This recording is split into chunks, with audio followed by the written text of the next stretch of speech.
let's jump right into it. Today, you're announcing a new suit filed against the Uvalde County District Attorney Christina Mitchell. Talk to me about why you wanted to file this suit again. Well, we filed suit originally back in May. We agreed in June. We filed earlier than that, but in May we had meetings and we dismissed the lawsuit because we had agreed that she was going to release information to us so that we could complete our investigation. And we have got bits and pieces of information, but it was supposed to start on June the 2nd. The first batch of information we got was June the 12th. Then we got bits and pieces of stuff that we already had, and she knew that. And so we've been trying to get this. I mean, this has been 15 months. This investigation should have been well over with. So, we kept being, asking for more information and kept getting put off and promising it's coming next week, and next week comes and we don't get it. We're frustrated because we owe our citizens and we owe these families, to complete our investigation. And, the frustrating thing for me as mayor is we were the only agency or city that actually got an outside independent investigator to do an investigation of what went on that day with our officers and our policies. We're the only one, and we have been blocked from day one. DPS has got to do one, the Rangers have done one, Border Patrol's done one, and they've all had access to all this material. But yet the city of Uvalde is blocked constantly. It doesn't add up, and it's very frustrating. You said that she released the first batch of information in June, but hasn't released anything since. What has she released, and what are you all still waiting on? Well, we needed statements from DPS officers. We needed what body cam they had that was available. We wanted the original school video, which you knew at one point I was trying to get it, so we could go ahead and get our investigation, but I couldn't get her. And then we're told to go to YouTube and get it off YouTube. Really? I mean, that's, we can't use that. So, I mean, that's statements from the officers that they got there, so we would know. We want to know what the sentiment was between other officers and our officers, what any conversations they had, so we know which direction to go in our investigation. When you first announced this independent investigation, it was July 2022, so about 2 or so months after the shooting itself. And initially you anticipated that investigation to last 60 or 90 days. Over a year past that, how frustrating is that for you?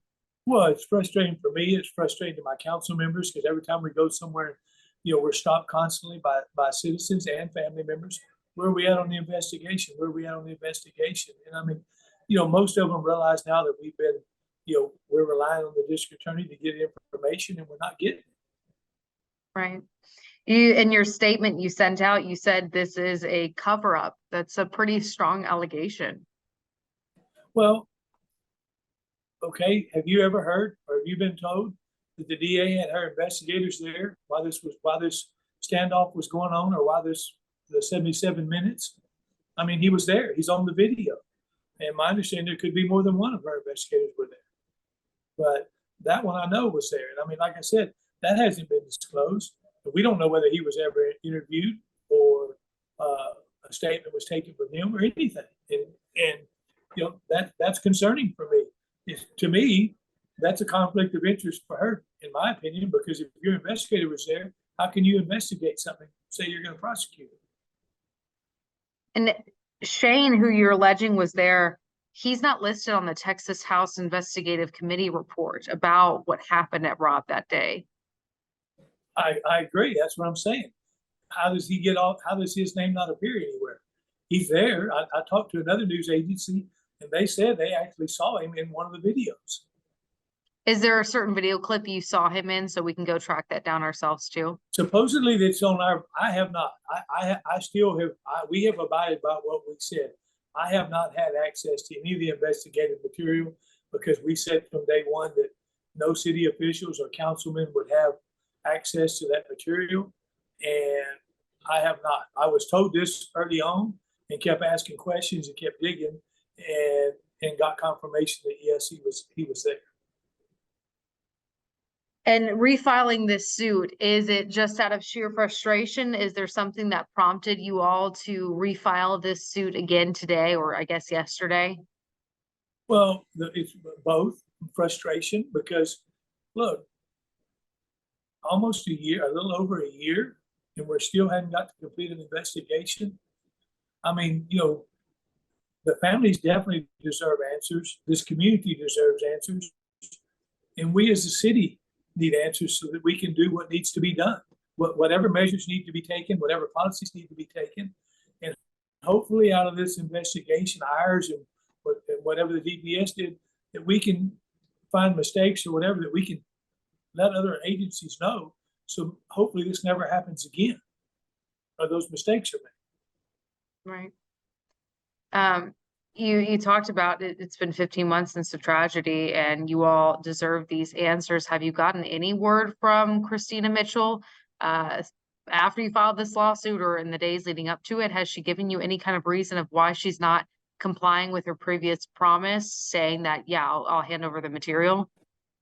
Well, one of the things that my understanding was that she was offended or was offended by something that I said at a council meeting or something about, not getting information or being blocked or whatever. So I don't know what it is. I mean, I'm sorry that it came to this. This is not what, this doesn't benefit anybody. But like I said, we need to finish this investigation. I mean, the families need it, the community needs it, so we can look. We're not ever going to forget these kids or these teachers. Never. They'll always be a part of uvalde. But we're not going to be able to move forward or turn. I don't want to say turn the page, but to start the healing process till we have answers to these questions.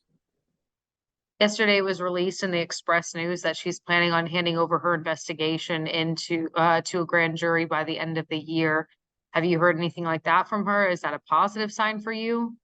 Well, she said that, she's by the end of the year, she's got a grand jury seated right now. There's a grand jury seated right now in Uvalde. Why wait till the end of the year? You have one in there now.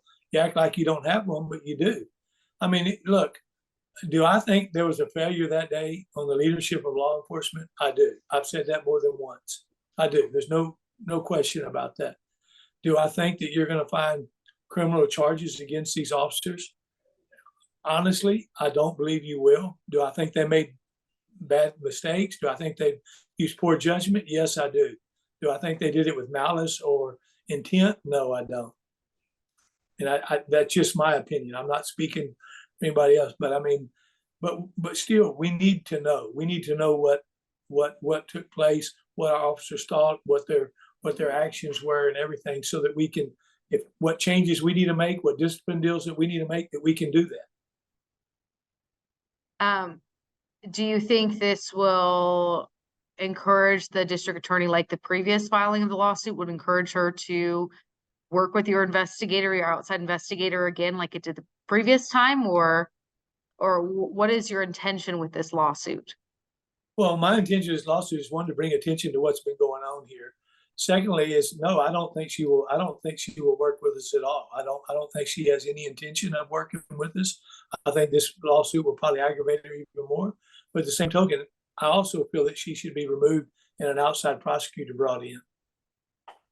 Do you think any of this kind of roadblocking has to do with personal feelings? Like you said, she stopped working with you based on maybe what you said at a council meeting or something. Do you think this is personal at this point and not unbiased?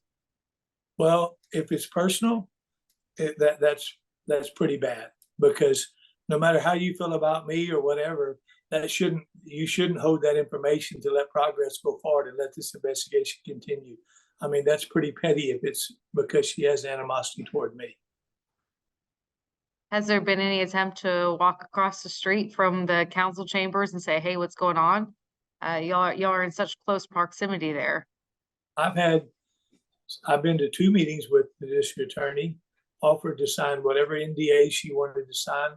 I know our attorneys have signed numerous NDAs.